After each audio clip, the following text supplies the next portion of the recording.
Punjabi radio USA ਸੁਣ ਰਹੇ ਸਾਰੇ ਸਰੋਤਿਆਂ ਨੂੰ ਬੇਨਤੀ ਸਤਿ ਸ਼੍ਰੀ ਅਕਾਲ। ਕੁਛ ਦੇ ਵਾਸਤੇ ਨਿਗਾਹ ਮਾਰਦੇ ਹਾਂ ਆਲੇ ਦੁਆਲੇ ਦੇ ਉੱਤੇ ਜੋ ਕੁਝ ਜਿਹੜਾ ਇਸ ਵੇਲੇ ਚੱਲ ਰਿਹਾ। ਇੱਕ ਚਿੱਠੀ ਜਿਹੜੀ ਅਕਾਲੀ ਦਲ ਦੇ ਪ੍ਰਧਾਨ ਸੁਖਬੀਰ ਸਿੰਘ ਬਾਦਲ ਹੋਰਾਂ ਦੇ ਵੱਲੋਂ ਕੇਂਦਰ ਦੀ ਵਿਖਾਈ ਜਾ ਰਹੀ ਹੈ, ਉਹਨੂੰ ਬੜਾ ਪ੍ਰਚਾਰਿਆ ਜਾ ਰਿਹਾ, ਪਰ ਉਹਦਾ ਜਿਹੜਾ ਦੂਸਰਾ ਪੱਖ ਹੈ ਉਹ ਸਾਹਮਣੇ ਨਿਕਲ ਕੇ ਜਿਹੜਾ ਆ ਰਿਹਾ ਹੈ ਕਿ ਅਸਲ ਦੇ ਵਿੱਚ ਇਹ ਕਹਾਣੀ ਜਿਹੜੀ ਆ ਉਹ ਕੀ ਹੈ। ਪਤਾ ਤਾਂ ਆਰਡੀਨੈਂਸਾਂ ਦੇ ਬਾਰੇ ਦੇ ਵਿੱਚ ਸਭ ਨੂੰ ਹੈ, ਸਵਾਏ ਜਿਹੜਾ ਅਕਾਲੀ ਦਲ ਬਾਦਲ ਤੋਂ ਸ਼ਾਇਦ ਪਤਾ ਉਹਨੂੰ ਵੀ ਆ, ਪਰ ਉਹਦੀਆਂ ਰਾਜਨੀਤਿਕ ਮਜਬੂਰੀਆਂ ਜਿਹੜੀਆਂ ਨੇ ਉਹ ਉਹਨੂੰ ਸਾਹ ਨਹੀਂ ਲੈਣ ਦਿੰਦੀਆਂ ਸਹੀ ਮਾਇਨਿਆਂ ਦੇ ਵਿੱਚ। ਔਰ ਇਹ ਜਿਹੜੀ ਕੇਂਦਰ ਦੀ ਸਰਕਾਰ ਹੈ, ਰਿਐਲਿਟੀ ਦੇ ਵਿੱਚ ਆਉਣ ਵਾਲੇ ਦਿਨਾਂ ਦੇ ਵਿੱਚ ਕਣਕ ਅਤੇ ਝੋਨੇ ਦੀ ਜਿਹੜੀ ਸਰਕਾਰੀ ਖਰੀਦ ਹੈ ਉਹਦੇ ਤੋਂ ਪਿੱਛੇ ਹਟਣ ਜਾ ਰਹੀ ਹੈ। ਇਹਦਾ ਸੰਕੇਤ ਇਸੇ ਹੀ ਚਿੱਠੀ ਦੇ ਵਿੱਚ ਜਿਹੜਾ ਉਹ ਮੌਜੂਦ ਹੈ। ਲੰਬੇ ਸਮੇਂ ਤੋਂ ਕੇਂਦਰ ਸਰਕਾਰ ਖਰੀਦ ਦਾ ਮਾਮਲਾ ਰਾਜਾਂ ਦੇ ਸਿਰ ਲਾ ਕੇ ਖੁਦ ਸੁਰਖਰੂ ਹੋਣ ਬਾਰੇ ਸੰਕੇਤ ਦੇ ਰਹੀ ਹੈ, ਤਾਂ ਕਿ ਕੇਂਦਰ ਸਿਰਫ ਖੁਰਾਕ ਦਾ ਅਧਿਕਾਰ ਕਾਨੂੰਨ ਦੇ ਤਹਿਤ ਲੋੜੀਂਦਾ ਅਨਾਜ ਖਰੀਦ ਕੇ ਹੱਥ ਖੜੇ ਕਰ ਦੇਵੇ। ਮੰਡੀ ਬੋਰਡ ਦੇ ਖਾਤਮੇ, ਸਵਾਮੀਨਾਥਨ ਰਿਪੋਰਟ ਲਾਗੂ ਕਰਨ ਸੰਬੰਧੀ ਹੁਣ ਤੱਕ ਦੀ ਹਕੀਕਤ ਨੂੰ ਦਰਕਿਨਾਰ ਕਰਨ ਦਾ ਬਿਰਤਾਂਤ ਇਸ ਚਿੱਠੀ ਦਾ ਹਿੱਸਾ ਹੈ। ਸ਼੍ਰੋਮਣੀ ਅਕਾਲੀ ਦਲ ਬਾਦਲ ਦੇ ਪ੍ਰਧਾਨ ਸੁਖਬੀਰ ਸਿੰਘ ਬਾਦਲ ਨੇ 26 ਜੁਲਾਈ ਨੂੰ ਖੇਤੀ ਅਤੇ ਕਿਸਾਨ ਭਲਾਈ, ਦਿਹਾਤੀ ਵਿਕਾਸ, ਪੰਚਾਇਤ ਮੰਤਰੀ ਦੇ ਨਾਲ ਚਿੱਠੀ ਲਿਖ ਕੇ ਕਣਕ ਅਤੇ ਝੋਨੇ ਦੀ ਘੱਟੋ ਘੱਟ ਸਮਰਥਨ ਮੁੱਲ ਉੱਤੇ ਜਿਹੜਾ ਖਰੀਦ ਦਾ ਕੇਂਦਰੀ ਭਰੋਸਾ ਦੇਣ ਦੀ ਅਪੀਲ ਕੀਤੀ ਸੀਗੀ। 1 ਮਹੀਨੇ ਤੋਂ ਬਾਅਦ 26 ਅਗਸਤ ਨੂੰ ਜਵਾਬ ਲਿਖ ਕੇ ਕੇਂਦਰੀ ਮੰਤਰੀ ਨੇ ਕੇਂਦਰ ਦੇ ਪੁਰਾਣੇ ਬਿਰਤਾਂਤ ਨੂੰ ਜਿਹੜਾ ਉਹ ਕਾਇਮ ਰੱਖਿਆ। ਮਾਹਰਾਂ ਦਾ ਇਹ ਵੀ ਮੰਨਣਾ ਹੈ ਕਿ ਘੱਟੋ ਘੱਟ ਸਮਰਥਨ ਮੁੱਲ ਤੈਅ ਕਰਨਾ ਅਤੇ ਉਸ ਉੱਤੇ ਖਰੀਦ ਕਰਨ ਦਾ ਹੱਕ ਜਿਹੜਾ ਕੇਂਦਰੀ ਖੇਤੀ ਮੰਤਰਾਲੇ ਕੋਲ ਨਹੀਂ ਹੈ। ਇਹਦੇ ਵਿੱਚ ਸਪਸ਼ਟ ਹੈ। ਇਹਦੇ ਸੰਬੰਧੀ ਅੰਤਮ ਫੈਸਲਾ ਆਰਥਿਕ ਮਾਮਲਿਆਂ ਬਾਰੇ ਕੇਂਦਰੀ ਕਮੇਟੀ ਜਿਹੜੀ ਆ ਉਹ ਲੈਂਦੀ ਹੈ ਅਤੇ ਇਹਦੇ ਉੱਤੇ ਅਮਲ ਖੁਰਾਕ ਮੰਤਰਾਲਾ ਕਰਦਾ। ਚਿੱਠੀ ਦੇ 6 ਪੈਰੇ ਅਤੇ ਆਖਰੀ ਦੋਵੇਂ ਜ਼ਿਆਦਾ ਦਿਲਚਸਪ ਹੈ, ਜੋ ਕਿ ਸਮਰਥਨ ਮੁੱਲ ਤੋਂ ਪਿਛਾਂਹ ਹਟਣ ਦਾ ਸੰਕੇਤ ਦੇ ਰਿਹਾ। 5ਵੇਂ ਪੈਰੇ ਦੇ ਵਿੱਚ ਸਵਾਮੀਨਾਥਨ ਰਿਪੋਰਟ ਲਾਗੂ ਕਰਨ ਅਤੇ ਦਾਲਾਂ ਵੱਧ ਖਰੀਦਣ ਦੇ ਕੁਝ ਤੱਥ ਦਿੰਦਿਆਂ ਕਿਹਾ ਗਿਆ ਕਿ ਕੇਂਦਰ ਸਰਕਾਰ ਦੀ ਘੱਟੋ ਘੱਟ ਸਮਰਥਨ ਮੁੱਲ ਦੇ ਉੱਤੇ ਖਰੀਦ ਦੀ ਨੀਤੀ 'ਤੇ ਇਹਨਾਂ ਆਰਡੀਨੈਂਸਾਂ ਦਾ ਕੋਈ ਅਸਰ ਨਹੀਂ ਪਊਗਾ। 6ਵੇਂ ਪੈਰੇ ਮੁਤਾਬਕ ਫਸਲਾਂ ਦੀ ਖਰੀਦ ਰਾਜ ਸਰਕਾਰ ਦੀਆਂ ਏਜੰਸੀਆਂ ਕਰਦੀਆਂ ਨੇ। ਇਸ ਨੀਤੀ ਵਿੱਚ ਕੋਈ ਤਬਦੀਲੀ ਨਹੀਂ ਹੈ। ਰਾਜ ਸਰਕਾਰ ਖੇਤੀ ਉਤਪਾਦ ਮਾਰਕੀਟ ਕਮੇਟੀ ਕਾਨੂੰਨ ਤਹਿਤ ਆਪਣੀਆਂ ਮੰਡੀਆਂ ਨਿਰਧਾਰਤ ਕਰ ਸਕਦੀ ਹੈ। ਕਿਸਾਨ ਉਤਪਾਦ ਵਪਾਰ ਅਤੇ ਵਣਜ ਵਿਕਾਸ ਅਤੇ ਸਹੂਲਤ ਆਰਡੀਨੈਂਸ ਦੇ ਮੁਤਾਬਕ ਵਪਾਰ ਖੇਤਰ ਰਾਜ ਸਰਕਾਰ ਦੀਆਂ ਮੰਡੀਆਂ ਤੋਂ ਬਾਹਰ ਹੋਊਗਾ। ਆਪਣੀਆਂ ਮੰਡੀਆਂ ਦੇ ਵਿੱਚ ਰਾਜ ਸਰਕਾਰ ਜਿਹੜੀ ਆ ਉਹ ਫੀਸ ਅਤੇ ਸੈਸ ਲਾ ਸਕੂਗੀ। ਆਰਡੀਨੈਂਸ ਦੇ ਨਾਲ ਇਹਦੇ ਉੱਤੇ ਕੋਈ ਅਸਰ ਨਹੀਂ ਪਊਗਾ। ਇਹ ਜਗ ਜ਼ਾਹਰ ਹੈ ਕਿ ਰਾਜ ਸਰਕਾਰ ਦੀਆਂ ਏਜੰਸੀਆਂ ਸਾਰੀ ਖਰੀਦ food corporation of India FCI ਵਾਸਤੇ ਕਰਦੀਆਂ ਨੇ, ਔਰ ਕੇਂਦਰ ਦੀ ਸਰਕਾਰ ਨੇ ਆਪਣੀ ਮਨਮਾਨੀ ਦੇ ਰਾਹੀਂ ਬੋਝ ਰਾਜ ਦੀਆਂ ਏਜੰਸੀਆਂ ਦੇ ਉੱਤੇ ਪਹਿਲਾਂ ਹੀ ਪਾ ਦਿੱਤਾ। ਕੇਂਦਰ ਪੱਧਰ ਦੇ ਉੱਤੇ ਇਸ ਮੁੱਦੇ ਦੇ ਉੱਤੇ ਚਿਰਾਂ ਤੋਂ ਵਿਚਾਰ ਹੋ ਰਹੀ ਹੈ ਕਿ ਫਸਲਾਂ ਦੀ ਖਰੀਦ ਦਾ ਬੋਝ ਰਾਜ ਸਰਕਾਰਾਂ ਦੇ ਉੱਤੇ ਪਾ ਦਿੱਤਾ ਜਾਵੇ ਅਤੇ ਕੇਂਦਰ ਸਿਰਫ ਖੁਰਾਕੀ ਲੋੜਾਂ ਭਾਵ ਖੁਰਾਕ ਦਾ ਅਧਿਕਾਰ ਕਾਨੂੰਨ ਦੇ ਤਹਿਤ ਜਨਤਕ ਵੰਡ ਪ੍ਰਣਾਲੀ ਦੇ ਰਾਹੀਂ ਦਿੱਤਾ ਜਾਣ ਵਾਲਾ ਅਨਾਜ ਜਿਹੜਾ ਜੀ ਉਹ ਖਰੀਦ ਸਕੇ। ਨਵੀਂ ਪ੍ਰਣਾਲੀ ਦੇ ਰਾਹੀਂ ਰਾਹ ਜਿਹੜਾ ਜੀ ਉਹ ਖੁੱਲ੍ਹ ਚੁੱਕਿਆ ਹੋਇਆ। ਪੰਜਾਬ ਵਿਧਾਨ ਸਭਾ ਦੇ ਵਿੱਚ ਪਾਏ ਮਤੇ ਦੇ ਅਨੁਸਾਰ ਜੇਕਰ ਗਰੰਟੀ ਦੇਣੀ ਹੈ ਤਾਂ ਕੇਂਦਰ ਸਰਕਾਰ ਕਣਕ ਅਤੇ ਝੋਨੇ ਦੀ ਸਰਕਾਰੀ ਖਰੀਦ ਦੀ ਗਰੰਟੀ ਵਾਲਾ ਨਵਾਂ ਆਰਡੀਨੈਂਸ ਲਿਆ ਕੇ ਕਿਸਾਨਾਂ ਨੂੰ ਯਕੀਨ ਦਿਵਾ ਸਕਦੀ ਹੈ। ਕੇਂਦਰੀ ਖੇਤੀ ਮੰਤਰੀ ਦੀ ਚਿੱਠੀ ਬਾਰੇ ਪੰਜਾਬ ਦੇ ਕਿਸਾਨ ਅਤੇ ਖੇਤੀ ਕਾਮੇ ਕਮਿਸ਼ਨ ਦੇ ਮੈਂਬਰ ਜਿਹੜੇ ਨੇ ਉਹ ਇਹ ਕਹਿੰਦੇ ਆ ਕਿ ਫਸਲਾਂ ਦੇ ਭਾਅ ਅਤੇ ਖਰੀਦ ਦਾ ਅਧਿਕਾਰ ਕੇਂਦਰੀ ਆਰਥਿਕ ਮਾਮਲਿਆਂ ਦੀ ਕਮੇਟੀ ਦੇ ਕੋਲੇ ਆ। ਜੇ ਕਿਸੇ ਮੰਤਰਾਲੇ ਨੂੰ ਯਕੀਨ ਨਾਲ ਕੋਈ ਭਰੋਸਾ ਦਿਵਾਉਣ ਦਾ ਹੱਕ ਹੈ ਤਾਂ ਉਹ ਖੁਰਾਕ ਮੰਤਰਾਲੇ ਦੇ ਕੋਲੇ ਆ, ਔਰ ਖੇਤੀ ਮੰਤਰਾਲਾ ਖਰੀਦ ਦੇ ਮਾਮਲੇ ਦੇ ਵਿੱਚ ਸਿਰਫ ਸਿਫਾਰਿਸ਼ ਕਰਨ ਤੱਕ ਜਿਹੜਾ ਜੀ ਉਹ ਹੱਕ ਰੱਖਦਾ ਹੈ। ਇਹ ਚਿੱਠੀ ਨੂੰ ਲੈ ਕੇ ਅਕਾਲੀ ਦਲ ਗੁੰਮਰਾਹ ਕਰ ਰਿਹਾ ਪੰਜਾਬ ਦੇ ਕਿਸਾਨਾਂ ਨੂੰ, ਜਿਹੜੇ ਕਿ ਪਿਛਲੇ ਦਿਨਾਂ ਤੋਂ ਬੈਠੇ ਰਹੇ ਆ ਪਿੰਡਾਂ ਦੇ ਰਾਹਾਂ ਦੇ ਉੱਤੇ, ਔਰ ਉਹਨਾਂ ਨੇ ਕੋਈ ਕਿਸੇ ਅਕਾਲੀ ਆਗੂ ਨੂੰ ਪਿੰਡਾਂ ਦੇ ਵਿੱਚ ਵੰਡ ਨਹੀਂ ਦਿੱਤਾ। 550 ਪਿੰਡ ਜਿਹੜਾ ਪੰਜਾਬ ਦਾ ਸੀਗਾ ਉਹਦੇ ਰਾਹਾਂ ਦੇ ਉੱਤੇ ਉਹ ਬੈਠੇ ਰਹੇ ਆ, ਔਰ 29 ਤੱਕ ਇਹ ਚੱਲਿਆ। ਹੁਣ ਅੱਗੋਂ ਜਿਹੜਾ ਜੀ ਉਹਨਾਂ ਨੇ ਹੋਰ ਸਖਤ ਐਕਸ਼ਨ ਜਿਹੜਾ ਜੀ ਉਹ ਲੈਣਾ, ਮਤਲਬ ਕਿ ਬਾਜੀ ਜਿਹੜੀ ਹੈ ਨਾ ਉਹ ਪੁੱਠੀ ਪੈ ਰਹੀ ਹੈ ਜਿਹੜੀ ਅਕਾਲੀ ਦਲ ਦੇ ਵੱਲੋਂ ਪੈਂਤੜਾ ਤਾਂ ਜਿਹੜਾ ਜੀ ਇਹ ਮੰਨਿਆ ਗਿਆ ਸੀਗਾ। ਜੇ ਆਪਾਂ ਕਰੋਨਾ ਵਾਇਰਸ ਦੀ ਵੀ ਗੱਲ ਜਿਹੜੀ ਉਹ ਕਰ ਲਈਏ, ਵੈਸੇ ਇੱਥੇ ਅੱਜ ਕੱਲ੍ਹ ਘੱਟ ਗੱਲ ਹੋ ਰਹੀ ਹੈ, ਸਵਾਏ ਸਿਰਫ ਜਿਹੜਾ ਇੱਕ ਸੁਸ਼ਾਂਤ ਰਾਜਪੂਤ ਦਾ ਕੇਸ ਆ ਉਹਨੂੰ ਹੀ ਮੀਡੀਆ ਜਿਹੜਾ ਜੀ ਉਹ ਨੌਲ ਰਿਹਾ। ਇਹਨਾਂ ਕੇਸਾਂ ਦੀ ਗੱਲ ਹੀ ਹੁਣ ਖਤਮ ਹੋ ਗਈ ਆ। ਰਿਕਾਰਡ ਪਿਛਲੇ 24 ਘੰਟਿਆਂ ਦੇ ਦੌਰਾਨ 79,457 80,000 ਦੇ ਨੇੜੇ ਪਹੁੰਚ ਗਏ ਕੇਸ 24 ਘੰਟਿਆਂ ਦੇ ਵਿੱਚ। 960 ਮੌਤਾਂ ਦੇ ਜਿਹੜਾ ਜੀ ਉਹ ਨਾਲ 64,617 ਮੌਤਾਂ ਹੋ ਚੁੱਕੀਆਂ ਹੋਈਆਂ ਨੇ। 36,19,169 ਕੇਸ ਜਿਹੜੇ ਹੋ ਗਏ। ਮਹਾਰਾਸ਼ਟਰ ਟੌਪ 'ਤੇ ਆ ਸਟਿਲ 7,80,699 ਕੇਸਾਂ ਦੇ ਨਾਲ 296 ਹੋਰ ਮੌਤਾਂ ਹੋਈਆਂ ਨੇ। 24,399 ਮੌਤਾਂ ਜਿਹੜੀਆਂ ਉਹ ਟੋਟਲ ਹੋ ਚੁੱਕੀਆਂ ਹੋਈਆਂ ਨੇ। ਜਦੋਂ ਕਿ ਜੇ ਆਪਾਂ ਅੰਕੜਾ ਭਾਰਤ ਪੱਧਰ ਦੇ ਉੱਤੇ ਮੌਤਾਂ ਵਾਲਾ ਜਿਹੜਾ ਉਹ ਵੇਖਣਾ ਹੋਵੇ ਤੇ ਭਾਰਤ ਦੇ ਵਿੱਚ ਜਿਹੜੀਆਂ ਕੁੱਲ ਮੌਤਾਂ ਨੇ 64,617 ਹੋ ਚੁੱਕੀਆਂ ਹੋਈਆਂ ਨੇ। ਜਿਹੜੇ ਇਹਦੇ ਵਿੱਚ ਸਟਿਲ ਜਿਹੜੀ ਦਿੱਲੀ ਆ ਉਹਦੇ ਵਿੱਚ ਕੇਸਾਂ 'ਚ ਫਿਰ ਕੁਝ ਜਿਹੜਾ ਜੀ ਉਹ ਵਾਧਾ ਹੋਇਆ, ਜਿੱਥੇ ਕੇਸ 1000 ਤੋਂ ਵੀ ਘੱਟ ਗਏ ਸੀ, 800 ਦੇ ਨੇੜੇ ਆ ਗਏ ਸੀ, 2000 ਦੇ ਕਰੀਬ ਫਿਰ ਕੇਸ ਜਿਹੜੇ ਆ ਜੀ ਉਹ ਨਵੇਂ ਆਏ ਆ। ਉਂਝ ਵੈਸੇ ਮੌਤਾਂ ਦਾ ਅੰਕੜਾ ਇੱਥੇ ਜ਼ਰੂਰ ਟਿਕਾ ਵਾਲੀ ਸਥਿਤੀ ਦੇ ਵਿੱਚ ਹੈ, ਪਰ ਖਤਰਾ ਟਲਿਆ ਨਹੀਂ। 22 ਡੈਥ ਜਿਹੜੀਆਂ ਹੋਰ ਹੋਈਆਂ ਨੇ। ਉਂਝ ਮੁਲਕ ਪੱਧਰ ਦੇ ਉੱਤੇ ਮਹਾਰਾਸ਼ਟਰ ਪਹਿਲੇ ਨੰਬਰ 'ਤੇ, ਆਂਧਰਾ ਪ੍ਰਦੇਸ਼ ਦੂਜੇ, ਤਾਮਿਲਨਾਡੂ ਤੀਜੇ, ਕਰਨਾਟਕਾ ਚੌਥੇ, ਉੱਤਰ ਪ੍ਰਦੇਸ਼ 5ਵੇਂ ਨੰਬਰ ਦੇ ਉੱਤੇ ਜਿਹੜਾ ਜੀ ਉਹ ਖੜ੍ਹੇ ਨੇ।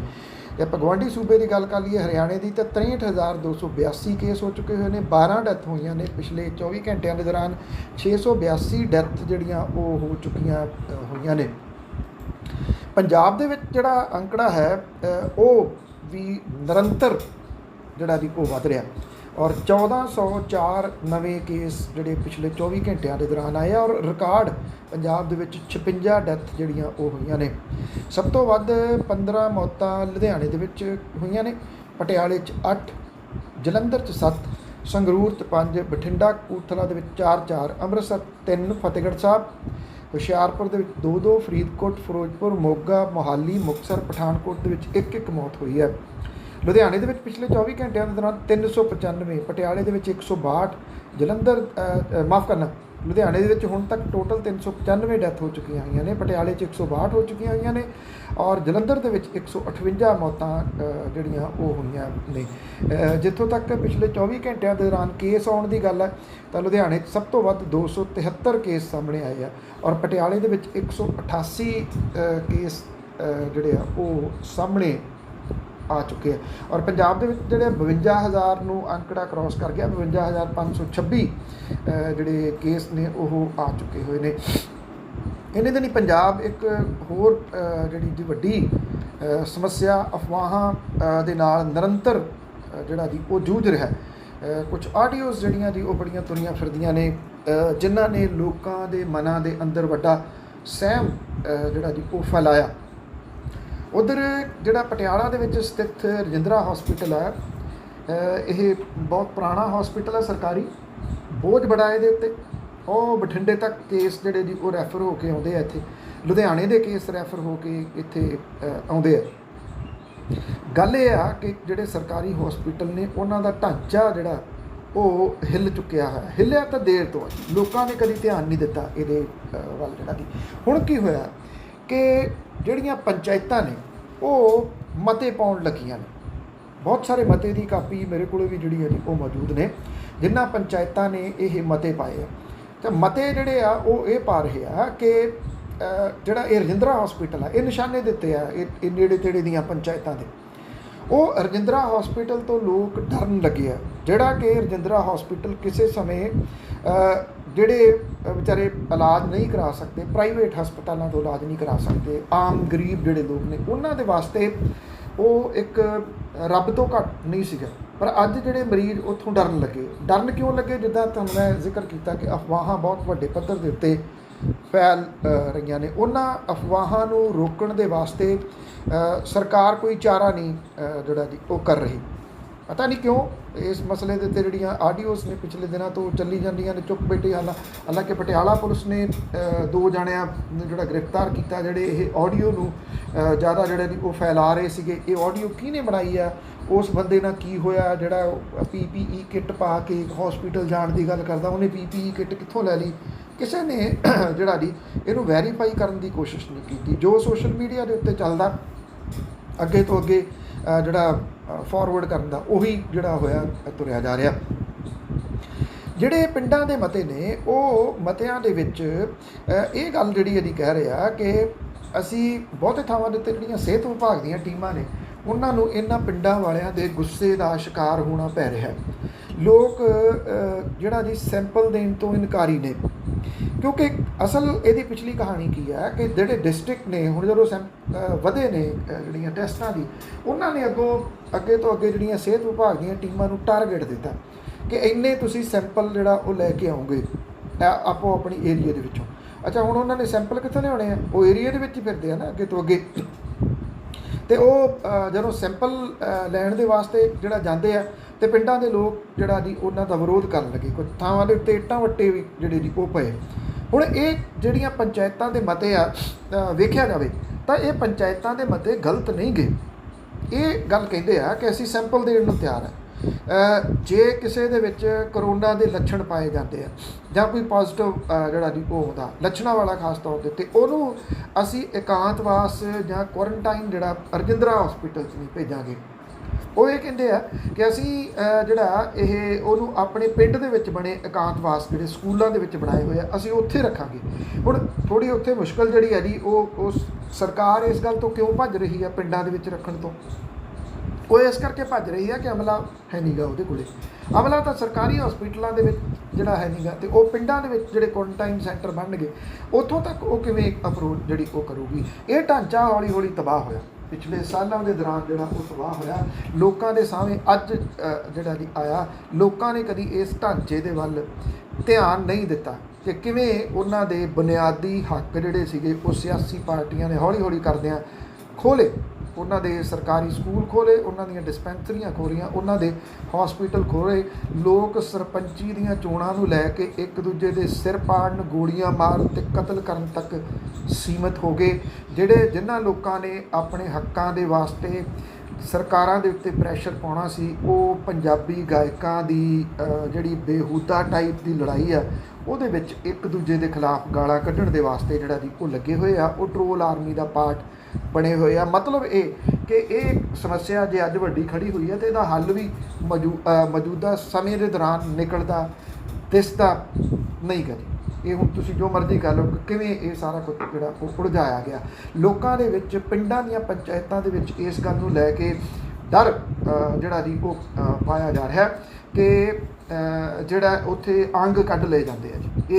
ਇਹ ਡਰ ਕਿੱਥੋਂ ਲੋਕਾਂ ਦੇ ਵਿੱਚ ਜਿਹੜਾ ਜੀ ਉਹ ਆਇਆ। ਹਾਲਾਂਕਿ ਦੇਖੋ, ਜੇ ਆਪਾਂ ਲੌਜਿਕ ਤੌਰ ਦੇ ਉੱਤੇ ਗੱਲ ਕਰੀਏ ਤਾਂ ਜੇ ਔਰਗਨ ਵਾਲੀ ਜਿਹੜੀ ਗੱਲ ਹੋਵੇ ਤਾਂ ਔਰਗਨ ਜਿਹੜੇ ਆ ਉਹ ਪਲਾਂਟ ਕਰਨੇ ਹੁੰਦੇ ਆ ਦੂਜੇ ਦੇ ਵਿੱਚ ਕੁਝ ਘੰਟਿਆਂ ਦਾ ਜਿਹੜਾ ਜੀ ਉਹ ਸਮਾਂ ਹੁੰਦਾ। ਤਾਂ ਕਿਤੇ ਨੇ ਇਹ ਦੇਖਿਆ ਕਿ ਕਿੰਨੇ ਲੋਕਾਂ ਨੂੰ ਜਿਹੜੇ ਜੀ ਉਹ ਔਰਗਨ ਲੱਗ ਗਏ। ਜੇ ਇਨ ਕੇਸ ਇਹਨਾਂ ਅਫਵਾਹਾਂ ਦੇ ਵਿੱਚ ਜਿਹੜਾ ਜੀ ਉਹ ਕੋਈ ਸੱਚਾਈ ਹੋਵੇ ਇੱਥੇ ਜਿਹੜੀ, ਕਿਉਂਕਿ ਜੇ ਲੌਜਿਕ ਤਰੀਕੇ ਨਾਲ ਤੁਸੀਂ ਗੱਲ ਕਰਦੇ ਹੋ ਤਾਂ ਸ਼ਾਇਦ ਇਹ ਸੰਭਵ ਨਹੀਂ ਗਾ। ਉਂਝ ਵੈਸੇ ਇਹ ਆ ਕਿ ਇਹਨੂੰ ਇਸ ਕਰਕੇ ਇਨਕਾਰ ਜਿਹੜਾ ਉਹ ਨਹੀਂ ਕੀਤਾ ਜਾ ਸਕਦਾ। ਪਿਛਲੇ ਸਮੇਂ ਦੇ ਦੌਰਾਨ ਇਸ ਤਰ੍ਹਾਂ ਦੀਆਂ ਬਹੁਤ ਸਾਰੀਆਂ ਘਟਨਾਵਾਂ ਜਿਹੜੀਆਂ ਉਹ ਪੰਜਾਬ ਦੇ ਵਿੱਚ ਵਾਪਰਦੀਆਂ ਰਹੀਆਂ ਨੇ। ਜਿੰਨੀ ਦੇਰ ਤੱਕ ਸਰਕਾਰੀ ਪੱਧਰ ਜਿਹੜਾ ਜੀ ਉਹ ਸਾਹਮਣੇ ਆ ਕੇ ਆਪਣਾ ਸਪਸ਼ਟੀਕਰਨ ਨਹੀਂ ਦਿੰਦਾ ਬਿਨਾਂ ਕਿਸੇ ਸ਼ੱਕ ਦੇ, ਲੋਕਾਂ ਦੇ ਮਨਾਂ ਅੰਦਰ ਇਹ ਡਰ ਨਿਕਲ ਸਕਣਾ ਜਿਹੜਾ ਉਹ ਬਹੁਤ ਔਖਾ ਹੈ ਜਿਹੜਾ ਪੈ ਗਿਆ ਹੋਇਆ। ਸ਼੍ਰੋਮਣੀ ਗੁਰਦੁਆਰਾ ਪ੍ਰਬੰਧਕ ਕਮੇਟੀ ਦੇ ਵੱਲੋਂ ਆਡਿਟ ਕਰਨ ਵਾਲੀ ਪ੍ਰਾਈਵੇਟ ਕੰਪਨੀ ਜਿਹੜੀ ਆ ਉਹਦੀਆਂ ਸੇਵਾਵਾਂ ਖਤਮ ਕੀਤੀਆਂ ਗਈਆਂ। ਜਿਹੜੇ ਸ਼੍ਰੋਮਣੀ ਗੁਰਦੁਆਰਾ ਪ੍ਰਬੰਧਕ ਕਮੇਟੀ ਨੇ ਪਿਛਲੇ ਦਿਨੀ ਟਾਈਮ ਜਿਹੜਾ ਜੀ ਲਿਆ ਸੀ, SS ਕੋਹਲੀ ਨਾਂ ਦੀ ਇਹ ਆਡਿਟ ਕੰਪਨੀ ਆ ਜਿਹਨੂੰ ਸ਼੍ਰੋਮਣੀ ਗੁਰਦੁਆਰਾ ਪ੍ਰਬੰਧਕ ਕਮੇਟੀ ਦੇ ਵੱਲੋਂ ਦਫ਼ਤਰ ਮੁਹੱਈਆ ਕੀਤਾ ਗਿਆ ਸੀ। ਸ਼੍ਰੋਮਣੀ ਗੁਰਦੁਆਰਾ ਪ੍ਰਬੰਧਕ ਕਮੇਟੀ ਨੇ, ਕਿਉਂਕਿ ਪੈਸਾ ਤਾਂ ਸ਼੍ਰੋਮਣੀ ਗੁਰਦੁਆਰਾ ਪ੍ਰਬੰਧਕ ਕਮੇਟੀ ਤੋਂ ਲੈਂਦੀ ਸੀ, ਬਤੌਰ ਅਕਾਲ ਤਖਤ ਦੇ ਕਾਰਜਕਾਰੀ ਜਥੇਦਾਰ ਹਰਪ੍ਰੀਤ ਸਿੰਘ ਹੋਰਾਂ ਦੀ ਮੰਨੀਏ, ਉਹ ਕਹਿੰਦੇ 10 ਕਰੋੜ ਹੁਣ ਤੱਕ ਜਿਹੜਾ ਜੀ ਲੈ ਚੁੱਕੀ ਹੋਈ ਸੀ। ਕਹਿੰਦੇ 75% ਵਾਪਸ ਲਵਾਂਗੇ। ਗੰਗਾ ਗਈਆਂ ਹੱਡੀਆਂ ਪਤਾ ਨਹੀਂ ਵਾਪਸ ਆਉਣ ਲੱਗ ਪੈਣ, ਜਥੇਦਾਰ ਸਾਹਿਬ ਦੀ ਗੱਲ ਸੱਚੀ ਹੋ ਜੇ ਤੁਸੀਂ ਦੇਖੋ ਪੈਸੇ ਉਹ ਸ਼੍ਰੋਮਣੀ ਗੁਰਦੁਆਰਾ ਪ੍ਰਬੰਧਕ ਕਮੇਟੀ ਤੋਂ ਲੈ ਰਹੀ ਸੀ, ਜਿਹੜੇ ਉੱਥੇ ਕੰਮ ਕਰ ਰਹੇ ਉਹਦੇ ਦਫ਼ਤਰ 'ਚ ਉਹ ਸ਼੍ਰੋਮਣੀ ਗੁਰਦੁਆਰਾ ਪ੍ਰਬੰਧਕ ਕਮੇਟੀ ਦੇ ਕਰਮਚਾਰੀ ਸੀ। ਇਹ ਸਭ ਤੋਂ ਵੱਡਾ ਜਿਹੜਾ ਜੀ ਉਹ ਸਵਾਲ ਹੈ। ਹੁਣ SS ਕੋਹਲੀ ਜਿਹੜੀ ਕੰਪਨੀ ਆ ਉਹ ਕੌਣ ਹੈ? ਇਹ ਸਭ ਤੋਂ ਵੱਡਾ ਜਿਹੜਾ ਜੀ ਉਹ ਸਵਾਲ ਹੈ। ਸ਼੍ਰੋਮਣੀ ਗੁਰਦੁਆਰਾ ਪ੍ਰਬੰਧਕ ਕਮੇਟੀ ਨੇ ਕਹਿ ਦਿੱਤਾ ਜੀ ਠੀਕ ਆ, ਉਹਨਾਂ ਨੂੰ ਪਾਸੇ ਕਰੋ, ਉਹਨਾਂ ਦਾ ਦਫ਼ਤਰ ਉੱਥੋਂ ਬੰਦ ਕਰਤਾ, ਉਹ ਆਪਣਾ ਦਫ਼ਤਰ ਲੈ ਗਏ। ਐਕਚੁਅਲੀ ਇਹ ਦਿੱਲੀ ਬੈਠੀ ਹੈ ਕੰਪਨੀ ਜਿਹੜੀ SS ਕੋਹਲੀ, ਔਰ ਜਿਹੜੇ ਬਾਦਲ ਪਰਿਵਾਰ ਹੈ ਉਹ ਇਹਨੂੰ ਲੈ ਕੇ ਆਇਆ ਸੀਗਾ ਇਸ ਕੰਪਨੀ ਨੂੰ। ਕਿਉਂਕਿ ਬਾਦਲ ਪਰਿਵਾਰ ਦਾ ਸਾਰਾ ਕੰਮਕਾਜ ਜਿਹੜਾ ਇਹ SS ਕੋਹਲੀ ਨਾਂ ਦੀ ਕੰਪਨੀ ਜਿਹੜੀ ਆ ਉਹ ਸੰਭਾਲਦੀ ਹੈ। ਇਹਨਾਂ ਨੂੰ ਜਿਹੜਾ ਇਹ ਕੰਮ ਦਿੱਤਾ ਗਿਆ ਸੀਗਾ ਕਿ ਤੁਸੀਂ ਆਨਲਾਈਨ ਕਰਨਾ ਸ਼੍ਰੋਮਣੀ ਗੁਰਦੁਆਰਾ ਪ੍ਰਬੰਧਕ ਕਮੇਟੀ ਦਾ ਰਿਕਾਰਡ। ਔਰ ਤੁਸੀਂ ਇਹ ਕਹਿ ਲਓ ਕਿ ਜਿਹੜਾ ਜੀ ਇੱਕ ਪੂਣੀ ਵੀ ਨਹੀਂ ਕੱਤੀ ਗਲੋਟੇ ਦੇ ਵਿੱਚੋਂ ਇਹਨਾਂ ਨੇ 10 ਕਰੋੜ ਰੁਪਈਆ ਫਿਰ ਕਿਵੇਂ ਦੇ ਦਿੱਤਾ? ਦੱਸਣ ਵਾਲੇ ਤਾਂ ਇਹ ਦੱਸਦੇ ਆ ਨਾ ਕਿ ਜਿਹੜਾ ਬਾਕੀ ਕੰਪਨੀ ਦਾ ਕੰਮ ਹੈ ਬਾਦਲ ਪਰਿਵਾਰ ਦੀ, ਉਹ ਇਹਦੇ ਤੋਂ ਕਰਵਾਇਆ ਜਾਂਦਾ ਸੀ ਅਤੇ ਤਨਖਾਹ ਸ਼੍ਰੋਮਣੀ ਗੁਰਦੁਆਰਾ ਪ੍ਰਬੰਧਕ ਕਮੇਟੀ ਦੇ ਵਿੱਚੋਂ ਜਿਹੜੀ ਉਹ ਦਿੱਤੀ ਜਾਂਦੀ ਸੀਗੀ। ਇਹ ਜਿਹੜਾ ਜੀ ਕਿਹਾ ਜਾਂਦਾ ਹੈ ਕਿ ਜਿਹੜਾ ਇਹਦੇ ਦਫ਼ਤਰ ਨੂੰ ਹੁਣ ਤਾਲਾ ਮਾਰ ਦਿੱਤਾ ਗਿਆ। ਔਰ ਇਹ ਵੀ ਕਿਹਾ ਗਿਆ ਕਿ ਪਬਲੀਕੇਸ਼ਨ ਵਿਭਾਗ ਦਾ 16 ਤੋਂ ਇੰਟਰਨਲ ਆਡਿਟ ਕਰਨ ਇਹਨੇ ਨਹੀਂ ਕੀਤਾ। ਜੇ ਕੀਤਾ ਹੁੰਦਾ ਤੇ ਸ਼ਾਇਦ ਜਿਹੜੀ ਕਹਾਣੀ ਆ ਉਹ ਮੌਜੂਦਾ ਜਗ੍ਹਾ ਦੇ ਉੱਤੇ ਨਾ ਪਹੁੰਚਦੀ। ਵੈਸੇ 2009 ਤੋਂ ਇਹ ਕੰਪਨੀ ਜਿਹੜੀ ਹੈ ਜੀ ਉਹ ਲੱਗੀ ਹੋਈ ਹੈ ਔਰ ਕਈ ਕਰੋੜ ਇਹਨੂੰ ਦਿੱਤੇ ਜਾ ਚੁੱਕੇ ਆ। ਕਿੰਨੇ ਕਰੋੜ ਵੈਸੇ ਉਹ ਆਪੋ ਆਪਣੀਆਂ ਗੱਲਾਂ ਨੇ। ਮੈਂ ਤਾਂ ਕਰਕੇ ਕਿਹਾ ਕਿ ਬਤੌਰ ਜਥੇਦਾਰ, ਕਿਉਂਕਿ ਜਥੇਦਾਰ ਸਾਹਿਬ ਨੇ ਇਹ ਗੱਲ ਕਹੀ ਹੈ ਕਿ ਕਰੀਬ 10 ਕਰੋੜ ਇੱਕ ਇੰਟਰਵਿਊ ਦੇ ਵਿੱਚ ਉਹਨਾਂ ਨੇ ਇਹ ਗੱਲ ਜਿਹੜੀ ਆ ਉਹ ਮੰਨੀ ਹੈ। ਜਿਹੜੀਆਂ ਦੂਜੇ ਪਾਸੇ ਜਿਹੜੀ ਇੱਥੇ ਸ਼੍ਰੋਮਣੀ ਗੁਰਦੁਆਰਾ ਪ੍ਰਬੰਧਕ ਕਮੇਟੀ ਦੇ ਪ੍ਰਧਾਨ ਨੇ ਗੋਬਿੰਦ ਸਿੰਘ ਲੌਂਗੋਵਾਲ, ਕਿਉਂਕਿ ਲੋਕਾਂ ਦੇ ਮਨਾਂ ਦੇ ਅੰਦਰ ਬਹੁਤ ਵੱਡਾ ਰੋਸਾ ਫੈਲ ਰਿਹਾ। ਜਿਹੜਾ ਫੈਸਲਾ ਅਕਾਲ ਤਖਤ ਤੋਂ ਆਇਆ ਜਾਂ ਜਿਹੜੇ ਸ਼੍ਰੋਮਣੀ ਗੁਰਦੁਆਰਾ ਪ੍ਰਬੰਧਕ ਕਮੇਟੀ ਨੇ ਜਿਸ ਤਰੀਕੇ ਦੇ ਨਾਲ ਕੁਝ ਲੋਕਾਂ ਦੇ ਉੱਤੇ ਜਿਹੜਾ ਦੀ ਕਾਰਵਾਈ ਕੀਤੀ ਆ, ਉਹਨੂੰ ਲੈ ਕੇ ਲੋਕਾਂ ਦੇ ਮਨਾਂ ਦੇ ਅੰਦਰ ਵੱਡੇ ਖਦਸ਼ੇ ਨੇ। ਕੱਲ੍ਹ ਸ਼੍ਰੋਮਣੀ ਗੁਰਦੁਆਰਾ ਪ੍ਰਬੰਧਕ ਕਮੇਟੀ ਦੇ ਪ੍ਰਧਾਨ ਗੋਬਿੰਦ ਸਿੰਘ ਲੌਂਗੋਵਾਲ ਹੋਰਾਂ ਨੂੰ ਸਿੱਖ ਜਥੇਬੰਦੀਆਂ ਦੇ ਵੱਡੇ ਰੋਹ ਦਾ ਸਾਹਮਣਾ ਕਰਨਾ ਜਿਹੜਾ ਜੀ ਉਹ ਪਿਆ। ਇਹ ਐਕਚੁਅਲੀ ਪਾਇਲ ਦੇ ਕੋਲੇ ਪਿੰਡ ਕਢਾਣੀ ਪੈਂਦਾ, ਉੱਥੇ ਸ਼੍ਰੋਮਣੀ ਗੁਰਦੁਆਰਾ ਪ੍ਰਬੰਧਕ ਕਮੇਟੀ ਦੇ ਪ੍ਰਧਾਨ ਪਹੁੰਚੇ ਸੀਗੇ। ਜਿਹੜੇ ਸਰੂਪ ਲਾਪਤਾ ਹੋਏ ਆ 328, ਇਹਨਾਂ ਦੇ ਮਾਮਲੇ ਦੇ ਵਿੱਚ ਉਹਨਾਂ ਨੇ ਗੋਬਿੰਦ ਸਿੰਘ ਲੌਂਗੋਵਾਲ ਨੂੰ ਸਵਾਲ ਕੀਤੇ। ਉਹਨੇ ਕਿਸੇ ਸਵਾਲ ਦਾ ਜਵਾਬ ਨਹੀਂ ਦਿੱਤਾ ਜੀ। ਉੱਥੋਂ ਬਚ ਕੇ ਨਿਕਲਣਾ ਚਾਹੁੰਦੇ ਸੀ। ਇਹਨਾਂ ਦੇ ਵਿੱਚੋਂ ਕੁਝ ਨੌਜਵਾਨ ਜਿਹੜੇ ਸੀਗੇ ਉਹ ਇਹਦੀ ਗੱਡੀ ਦੇ ਮੂਹਰੇ ਲਿਟ ਗਏ ਕਿ ਸਾਨੂੰ ਸਾਡੇ ਸਵਾਲਾਂ ਦੇ ਜਵਾਬ ਜਿਹੜੇ ਉਹ ਦੇ ਕੇ ਜਾ। ਸਥਿਤੀ ਜਿਹੜੀ ਸੀ ਉਹ ਗੰਭੀਰ ਬਣ ਗਈ ਕਿਉਂਕਿ ਵੱਡਾ ਸੁਰੱਖਿਆ ਅਮਲਾ ਉਹਨਾਂ ਨੂੰ ਮਿਲਿਆ ਹੋਇਆ। ਉਹਨਾਂ ਨੇ ਜਿਹੜਾ ਸੀਗਾ ਜੀ ਉਹ ਖਿੱਚ ਕੇ ਇਹਨਾਂ ਨੌਜਵਾਨਾਂ ਨੂੰ ਪਾਸੇ ਕੀਤਾ, ਪਰ ਜ਼ਬਰਦਸਤ ਨਾਅਰੇਬਾਜ਼ੀ ਦਾ ਸਾਹਮਣਾ ਜਿਹੜਾ ਸੀਗਾ ਜੀ ਉਹ ਸ਼੍ਰੋਮਣੀ ਗੁਰਦੁਆਰਾ ਪ੍ਰਬੰਧਕ ਕਮੇਟੀ ਦੇ ਪ੍ਰਧਾਨ ਗੋਬਿੰਦ ਸਿੰਘ ਲੌਂਗੋਵਾਲ ਨੂੰ ਕਰਨਾ ਜਿਹੜਾ ਜੀ ਉਹ ਪਿਆ। ਉਹ ਇਹ ਕਹਿੰਦੇ ਆ ਕਿ ਇਹ ਦੱਸੋ ਕਿ ਇਹ ਸਰੂਪ ਗਏ ਕਿੱਥੇ? ਜੇ ਇਹ ਲਾਪਤਾ ਹੋਏ ਆ ਤਾਂ ਇਹ ਕਿੱਥੇ ਨੇ? ਜੇ ਲਾਪਤਾ ਕੀਤੇ ਆ ਤਾਂ ਕਿਹਨੇ ਕੀਤੇ ਆ? ਉਹ ਕਹਿੰਦੇ ਤੁਸੀਂ ਜੋ ਕੁਝ ਦੱਸੀ ਜਾਂਦੇ ਹੋ ਕਿ ਇਹਨੇ ਗਿਣੇ ਨਹੀਂ, ਇਹਨੇ ਗਣਵਾਏ ਨਹੀਂ, ਤੁਸੀਂ ਤਾਂ ਇਹ ਗੱਲਾਂ ਦੱਸ ਰਹੇ ਹੋ, ਇਹ ਨਹੀਂ ਕਿਸੇ ਨੂੰ ਦੱਸ ਰਹੇ ਕਿ ਇਹ ਕਿੱਥੇ ਗਏ ਆ। ਇਹ ਦੱਸਿਆ ਜਾਵੇ ਸਿੱਖ ਸੰਗਤ ਨੂੰ ਕਿ ਇਹ ਸਰੂਪ ਜਿਹੜੇ ਆ ਉਹ ਕਿੱਥੇ ਗਏ ਆ। ਉੱਧਰ ਜਿਹੜਾ ਇਹ ਦਬਾਓ ਹੈ, ਜਿਹੜੇ ਬਿਆਨਬਾਜ਼ੀ ਹੈ ਉਹ ਨਿਰੰਤਰ ਤੇਜ਼ ਹੋ ਰਹੀ ਆ ਔਰ ਗੋਬਿੰਦ ਸਿੰਘ ਲੌਂਗੋਵਾਲ ਦਾ ਅਸਤੀਫਾ ਜਿਹੜਾ ਜੀ ਉਹ ਮੰਗਿਆ ਜਾ ਰਿਹਾ ਕਿ ਉਹ ਆਪਣੇ ਅਹੁਦੇ ਤੋਂ ਅਸਤੀਫਾ ਦੇਣ। ਡਾਕਟਰ ਰੂਪ ਸਿੰਘ ਛੁੱਟੀ 'ਤੇ ਕਿਉਂ ਗਏ, ਇਹ ਸਵਾਲ ਖੜੇ ਹੋ ਰਹੇ ਆ।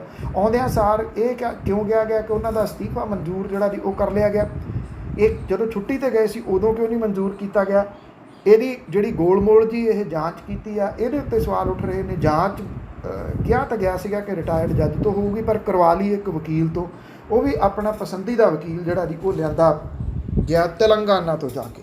ਅਤੇ ਲਾਸਟ ਦੇ ਵਿੱਚ ਜਿਹੜੇ ਖਾਲਿਸਤਾਨੀ ਝੰਡਾ ਜਿਹਨਾਂ ਨੇ ਲਹਿਰਾਇਆ ਸੀਗਾ ਮੋਗੇ ਦੇ ਵਿੱਚ, ਉਹਨਾਂ 2 ਨੌਜਵਾਨਾਂ ਨੂੰ ਗ੍ਰਿਫਤਾਰ ਕੀਤਾ ਗਿਆ ਦਿੱਲੀ ਤੋਂ। ਦਿੱਲੀ ਦੀ ਪੁਲਿਸ ਨੇ ਇਹਨਾਂ ਦੋਨਾਂ ਨੌਜਵਾਨਾਂ ਨੂੰ ਗ੍ਰਿਫਤਾਰ ਕੀਤਾ ਗਿਆ। ਇਹਦੇ 'ਚ ਜਸਪਾਲ ਸਿੰਘ ਰਿੰਪਾ ਅਤੇ ਇੰਦਰਜੀਤ ਸਿੰਘ ਗਿੱਲ, ਇਹ ਪਿੰਡ ਰੌਲੀ ਮੋਗਾ ਦੇ ਵਸਨੀਕ ਨੇ। ਤੁਸੀਂ ਹੈਰਾਨ ਹੋਵੋਗੇ ਕਿ ਇਹਨਾਂ ਨੂੰ ਝੰਡਾ ਚਲਾਉਣ ਦੇ ਦੋਸ਼ ਦੇ ਹੇਠ ਗ੍ਰਿਫਤਾਰ ਕੀਤਾ ਗਿਆ। ਹਾਲਾਂਕਿ ਪੁਲਿਸ ਕਹੀ ਜਾਂਦੀ ਹੈ ਕਿ ਖਾਲਿਸਤਾਨ ਜ਼ਿੰਦਾਬਾਦ ਫੋਰਸ ਦੇ ਨਾਲ ਸੰਬੰਧਿਤ ਨੇ। ਇੱਥੇ ਦੇ ਜਿਹੜੇ ਚੈਨਲ ਨੇ ਉਹਨਾਂ ਨੇ ਇਹਨਾਂ ਦੇ ਘਰਾਂ ਦੀ ਫੁਟੇਜ ਤੇ ਆਲਾ ਵਗੈਰਾ ਇੰਨਾ ਕੁਝ ਦਿਖਾ ਦਿੱਤਾ ਕਿ ਅੱਤਵਾਦੀ ਜਿਹੜੇ ਜੀ ਉਹ ਗ੍ਰਿਫਤਾਰ ਕੀਤੇ ਗਏ ਨੇ, ਉਹ ਖਤਰਨਾਕ ਅੱਤਵਾਦੀ ਨੇ, ਖਾਲਿਸਤਾਨ ਜ਼ਿੰਦਾਬਾਦ ਫੋਰਸ ਨੇ। ਅਜੇ ਇਹ ਵੀ ਨਹੀਂ ਪਤਾ ਕਿ ਕਿਹੜੀਆਂ ਧਾਰਾਵਾਂ ਦੇ ਤਹਿਤ ਉਹਨਾਂ 'ਤੇ ਮਾਮਲਾ ਦਰਜ ਕੀਤਾ ਗਿਆ। ਚੈਨਲਾਂ ਨੇ ਉਹਨਾਂ ਨੂੰ ਅੱਤਵਾਦੀ ਜਿਹੜਾ ਜੀ ਉਹ ਡਿਕਲੇਅਰ ਵੀ ਕਰ ਦਿੱਤਾ। ਗੁੰਮਰਾਹਕੁੰਨ ਪ੍ਰਚਾਰ ਦਾ ਸ਼ਿਕਾਰ ਹੋਏ ਇਹ ਨੌਜਵਾਨ ਨੇ, ਪੜ੍ਹੇ ਲਿਖੇ ਨੇ। ਜਿਹੜੀ ਅੱਤਵਾਦ ਵਾਲੀ ਗੱਲ ਹੈ ਉਹ ਤਾਂ ਕਿਸੇ ਜਗ੍ਹਾ ਦੇ ਉੱਤੇ ਨਜ਼ਰ ਨਹੀਂ ਆਉਂਦੀ, ਪਰ ਇਹਨਾਂ ਨੂੰ ਉਕਸਾਉਣ ਵਾਲੇ ਜਿਹੜੇ ਨੇ, ਉਮੀਦ ਹੈ ਕਿ ਹੁਣ ਉਹ ਆਪਣੀ ਜ਼ਿੰਮੇਵਾਰੀ ਲੈਂਦੇ ਆ, ਇਹਨਾਂ ਦੇ ਪਰਿਵਾਰਾਂ ਦਾ ਧਿਆਨ ਦੇਣਗੇ ਅਤੇ ਇਹਨਾਂ ਦੇ ਕੇਸਾਂ ਵੱਲ ਜਿਹੜਾ ਜੀ ਉਹ ਧਿਆਨ ਕਰਨਗੇ ਕਿ ਉਹਨਾਂ ਦੇ ਕੇਸਾਂ ਦੀ ਕੋਈ ਪੈਰਵਾਈ ਕੀਤੀ ਜਾ ਸਕੇ। ਇਹ ਕੋਈ ਪਹਿਲੀਆਂ ਗ੍ਰਿਫਤਾਰੀਆਂ ਨਹੀਂ, ਇਦੋਂ ਪਹਿਲਾਂ ਵੀ ਕਈ ਗ੍ਰਿਫਤਾਰੀਆਂ ਜਿਹੜੀਆਂ ਜੀ ਉਹ ਕੀਤੀਆਂ ਗਈਆਂ ਨੇ। ਪਰ ਜਿਸ ਤਰੀਕੇ ਦੇ ਨਾਲ ਦਿੱਲੀ ਤੋਂ ਇਹ ਗ੍ਰਿਫਤਾਰੀਆਂ ਕਰਕੇ, ਜਿਸ ਤਰੀਕੇ ਦੇ ਨਾਲ ਇਹਨੂੰ ਇੱਥੇ ਚੈਨਲਾਂ ਦੇ ਉੱਤੇ ਜਿਹੜਾ ਜੀ ਉਹ ਦਿਖਾਇਆ ਗਿਆ, ਬਿਨਾਂ ਕਿਸੇ ਸ਼ੱਕ ਦੇ ਇਹਨੇ ਨੌਜਵਾਨਾਂ ਦੇ ਭਵਿੱਖ ਦੇ ਉੱਤੇ ਇੱਕ ਗੰਭੀਰ ਸਵਾਲੀਆ ਚਿੰਤਾ ਜਿਹੜੇ ਜੀ ਉਹ ਲੱਗ ਗਏ ਹੈ ਕਿ ਇਹਨਾਂ ਦਾ ਭਵਿੱਖ ਜਿਹੜਾ ਜੀ ਉਹ ਕਿਸ ਤਰ੍ਹਾਂ ਦਾ ਹੋਊਗਾ। ਅਜੇ ਚੜ੍ਹਦੀ ਉਮਰ ਦੇ ਵਿੱਚ ਨੇ ਇਹ। ਇੱਕ ਇਹਦੇ ਵਿੱਚੋਂ ਜਿਹੜਾ ਜੀ ਉਹ 19 ਸਾਲ ਦਾ ਹੈ ਜਾਂ 20-21 ਸਾਲ ਦਾ, ਕੁਝ ਉਮਰ ਨਹੀਂ ਹੈਗੀ ਜੀ। ਅਤੇ ਜੇ ਇਹੋ ਜਿਹੇ ਕੇਸਾਂ ਦੇ ਵਿੱਚ ਇਸ ਟਾਈਮ ਹੀ ਉਲਝ ਗਏ ਅਤੇ ਅੱਗੋਂ ਭਵਿੱਖ ਜਿਹੜਾ ਜੀ ਕਿਹੋ ਜਿਹਾ ਹੋਊਗਾ। ਧੰਨਵਾਦ, ਬਹੁਤ ਬਹੁਤ ਮਿਹਰਬਾਨੀ। ਮੇਰੀ ਤੁਹਾਡੀ ਮੁਲਾਕਾਤ ਕੱਲ੍ਹ ਨੂੰ ਹੋਵੇਗੀ ਜੀ। ਸਤਿ ਸ਼੍ਰੀ ਅਕਾਲ।